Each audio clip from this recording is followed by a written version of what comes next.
Bonjour à toutes et à tous, bienvenue sur cette chaîne Splendeur Business. Aujourd'hui, je vais vous parler de crypto-monnaies.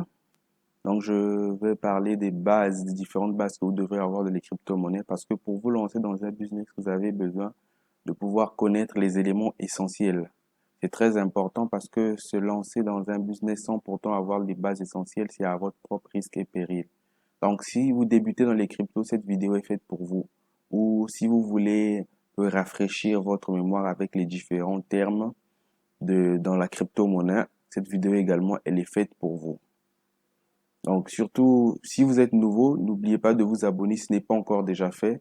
Et mettez un gros pouce bleu en l'air, partagez la vidéo autour de vous à toutes les personnes qui souhaitent débuter dans les cryptos. Et si vous avez des questions, vous pouvez les mettre en commentaire. En parlant de crypto, donc nous allons déjà commencer par définir c'est quoi une crypto. Une crypto-monnaie, c'est un crypto-actif, donc c'est une devise, c'est une monnaie virtuelle. C'est une monnaie virtuelle qui existe sur Internet. Et cette monnaie existant sur Internet, si on le dit comme ça, bon, ça c'est de manière plus simple. Sinon, ce qu'on peut dire que elle se trouve sur un réseau informatique. Elle se trouve sur un réseau informatique décentralisé. Donc, elle n'est pas gérée par une banque centrale. Il n'y a pas une banque qui gère la crypto-monnaie. Et donc c'est différent des monnaies habituelles. Par exemple, votre compte que vous avez en banque, votre compte bancaire, c'est vraiment différent. Parce que votre compte, par exemple, lorsque vous voulez acheter quelque chose en ligne avec votre carte de crédit, donc vous donnez un ordre à votre banque de virer de l'argent dans le compte du vendeur. Donc si la banque refuse, vous ne pouvez pas passer cette transaction et vous ne pouvez pas recevoir le produit dont vous avez besoin. Tandis qu'avec la crypto-monnaie, c'est vous-même qui avez le contrôle de votre argent parce que ça a de la valeur. La crypto-monnaie a de la valeur, ce qu'il faut savoir. Et, et étant donné que ça se trouve sur un réseau informatique, ce réseau informatique, c'est ce que l'on appelle la blockchain. La blockchain qui est une technologie, donc une très grande base de données distribuée. Donc, il y a décentralisé, il n'y a pas une personne unique qui a cette base de données. Toutes les personnes qui se trouvent sur ce réseau-là ont la base de données. Donc, ils peuvent voir comment se passe. Dès lors qu'il y a une transaction, tout le monde qui se trouve sur le réseau blockchain s'en est informé. Ils sont informés qu'il y a eu telle ou telle transaction. Donc, c'est ce qui fait sa robustesse.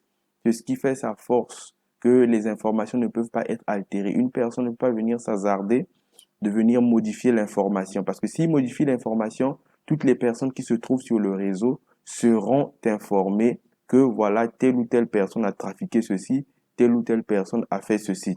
Donc, c'est ce qui fait vraiment la force de la blockchain et son intégrité.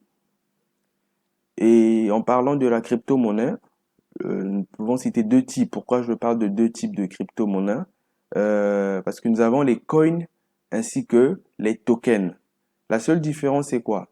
Un coin, lorsque vous allez entendre un coin, bon, on fait maintenant très rarement la différence, mais ce qu'il faut savoir, c'est qu'un coin, c'est une crypto-monnaie qui a sa propre blockchain, donc qui a son propre réseau décentralisé.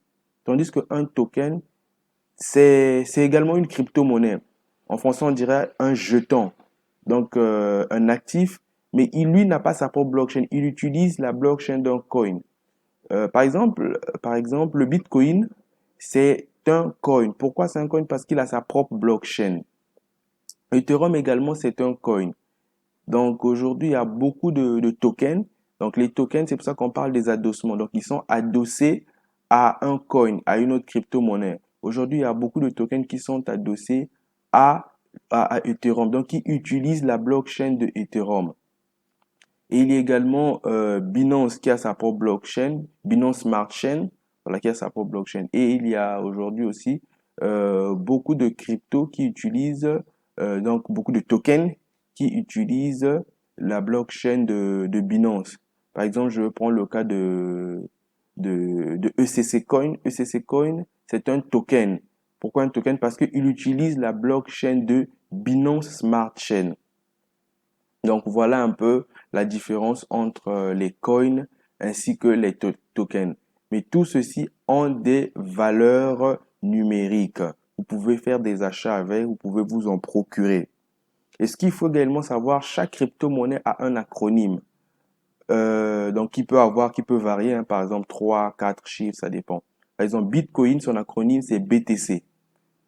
Ethereum, son acronyme, c'est ETH. Le Tether, son acronyme, c'est USDT. Donc, vous allez essayer de vous accommoder avec ces différents acronymes. Et la question que vous allez vous poser, comment est-ce que vous pouvez acheter de la crypto-monnaie ou la vendre? Étant donné que ça a une valeur numérique, parfois vous avez besoin d'échanger de la crypto-monnaie avec votre monnaie locale, ce qu'on appelle plus précisément parfois la monnaie fiduciaire. Donc, il y a plusieurs plateformes aujourd'hui. Il y a plusieurs plateformes sur lesquelles vous pourrez acheter de la crypto-monnaie. Et cela varie d'un pays à un autre. L'achat de la crypto-monnaie varie d'un pays à un autre. Dans d'autres pays, c'est plus simple. Dans d'autres pays, c'est plus difficile. Mais le moyen le plus facile que les gens le plus souvent utilisent, c'est en utilisant soit sa carte de crédit ou bien le virement bancaire.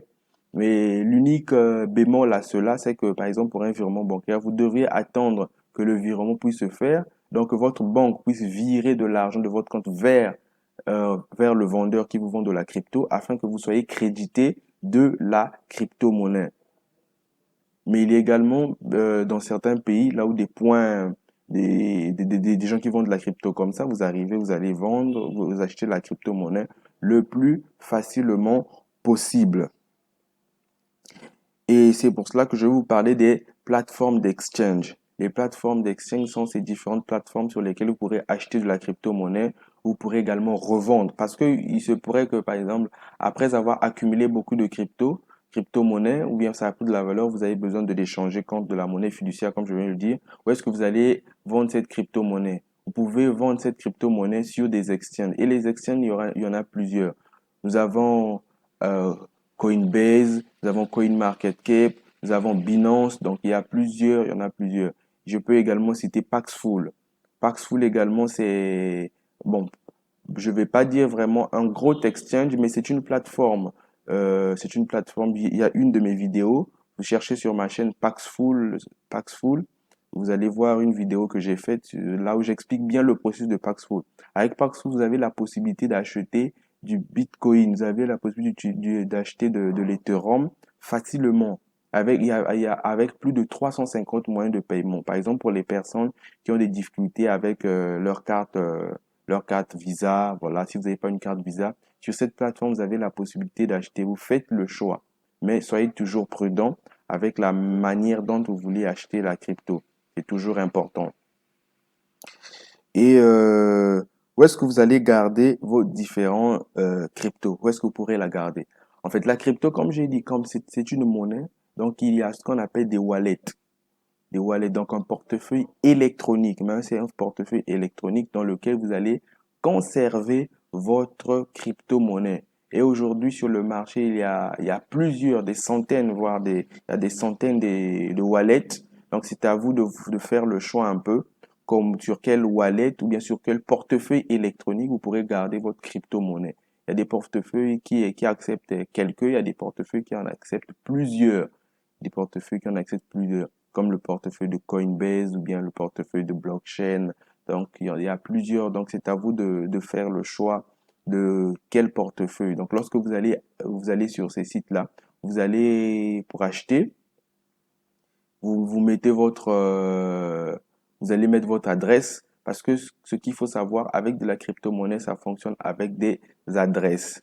Donc, votre adresse, c'est comme votre numéro de compte. C'est comme votre numéro de compte bancaire.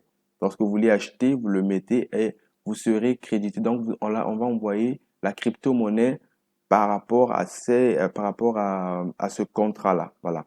Par rapport à ce contrat-là, c'est sur ça que vous allez recevoir de la crypto-monnaie dans votre portefeuille électronique. Donc voilà, c'est un wallet numérique, donc un portefeuille électronique dans lequel dédié à la crypto-monnaie pour émettre votre crypto. Donc tout ça dépendra de vous. Et vous allez me poser la question, comment est-ce qu'on peut faire pour gagner de l'argent avec la crypto? Il y a plusieurs moyens de gagner de l'argent avec la crypto. Soit en faisant du staking. Il y a plusieurs sites qui proposent du staking. Le staking, c'est quoi? C'est le fait lorsque vous gardez votre crypto-monnaie pendant une certaine période, vous le mettez sur une plateforme et il faut faire très attention. Soyez toujours prudent lorsque vous faites du staking. prenez toujours le temps de vérifier la plateforme sur laquelle vous voulez faire du staking. Parce qu'aujourd'hui, plusieurs plateformes proposent du staking. Après, à la fin, vous serez rémunéré. Pourquoi? Parce que lorsque vous mettez votre crypto sur leur site, eux, ils utilisent cette crypto-là. Et en utilisant cette crypto, vous serez reversé. C'est comme si vous avez un compte en banque et vous serez reversé de certains pourcentages, par exemple, avec les comptes épargne. Voilà. Par exemple, donc, il y a un certain pourcentage qui on vous reversera. Ou bien de participer au ICO, Initial Coin Offering. En fait, Initial Coin Offering, c'est une levée de fonds que plusieurs entreprises que plusieurs entreprises font en fait. C'est pourquoi c'est lorsqu'une crypto-monnaie débute, ces entreprises-là ont besoin de lever des fonds et ils vendent de la crypto à faible prix. Et si vous participez à cela, cela pourra vous aider. Et après, parfois, il y a des airdrops même gratuits, là où les crypto-monnaies sont redistribuées gratuitement, ou bien beaucoup de pièces à un prix très minimum. Et lorsque ces pièces-là prennent de la valeur, et voilà, vous pourrez gagner beaucoup d'argent, comme ce fut le cas pour beaucoup de personnes qui sont devenues millionnaires, pour d'autres milliardaires, après qu'ils aient acheté le Bitcoin à un prix très faible. Et quelques années plus tard, le Bitcoin a pris de la valeur, et aujourd'hui, ils sont millionnaires, milliardaires, tout simplement parce qu'ils ont acheté à un faible prix. Et c'est ce que beaucoup de personnes font également aujourd'hui. Et il y a également le trading. Et le trading, il faut être assez sage. C'est vrai qu'il y a des plateformes qui proposent de trader pour vous, mais pour être plus sage, d'autres personnes vont se former eux-mêmes afin de pratiquer le trading eux-mêmes. Le trading, c'est pouvoir acheter, vendre de la crypto. Donc, tu achètes de la crypto à un prix bas pour la revendre à un prix plus élevé. Donc, cela va dépendre de vous. Qu'est-ce que vous voulez faire? Et il y a des plateformes qui sont là, mais il faut soyez toujours prudent sur ces différentes plateformes également. Et nous avons également le minage. Le minage, bon, c'est une manière de miner la crypto. Donc, vous allez fournir un service au réseau de la dite crypto-monnaie. Pourquoi? Parce que, tel que j'ai dit que ces crypto-monnaies se trouvent sur un réseau informatique décentralisé. Donc, par exemple, la blockchain. Donc, ils ont besoin des services. Ils ont besoin que les gens puissent être en ligne, puissent maintenir ce réseau-là en fonction. Maintenant, lorsque vous maintenez ce réseau-là en fonction, vous allez faire de votre mieux, par exemple, pour créer de nouvelles monnaies. Et en faisant cela, vous serez récompensé. Donc, le réseau va vous récompenser de la crypto-monnaie avec laquelle vous pourrez échanger. Voilà. Et aujourd'hui, il y a plusieurs sites sur lesquels vous pouvez déjà faire des achats avec de la crypto-monnaie. Vous faites des achats et c'est rapide, c'est instantané. Voilà. Vous-même, vous avez le propre contrôle de votre crypto, de votre argent, si on peut le dire ainsi. Donc voilà, c'était tout pour cette vidéo. Un briefing vraiment si vous voulez débuter de la crypto-monnaie afin que afin que vous soyez un peu à l'aise avec ces différents termes que vous pourrez rencontrer. Mais dites-moi dans les commentaires comment vous avez trouvé cette vidéo. Si ça a été super, alors laissez un gros pouce bleu. Et si vous n'êtes pas encore abonné, abonnez-vous s'il vous plaît. Et quant à moi, je vous dis ciao, bye, à la prochaine.